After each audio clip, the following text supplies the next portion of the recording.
कोपरगाव शहरात मेन रोडवर कोसळले लिंबाचे झाड, यामुळे कानडे यांच्या दुकानाचे झाले मोठे नुकसान।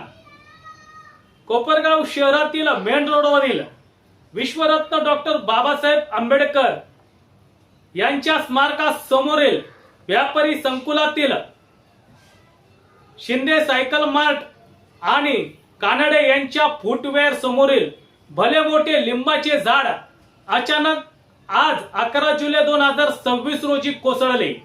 यामध्ये कानडे फुटवेअर यांचे मोठे नुकसान झाले आहे। हे झाड कोसळल्यामुळे बघण्यासाठी नागरिकांनी या ठिकाणी मोठी गर्दी केली होती।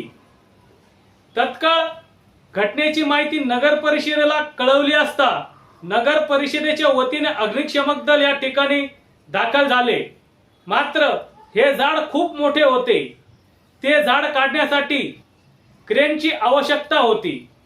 नगरपालिकेकडे क्रेन नसल्यामुळे नागरिकांनी व्यापाऱ्यांनी याबद्दल नाराजी व्यक्त केली।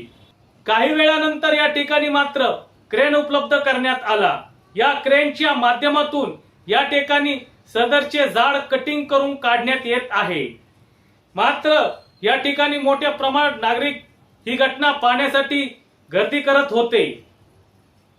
हे झाड मेन रोडवर पडले नाही, अन्यथा या ठिकाणी मोठी दुर्घटना, मोठी हानी होण्याची शक्यता होती।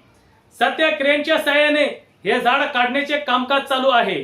कानडे यांच्या फुटवेअरचे मात्र मोठ्या प्रमाणात नुकसान झाले आहे। सत्य एक्सप्रेस न्यूज साठी रवींद्र जगताप, कोपरगाव।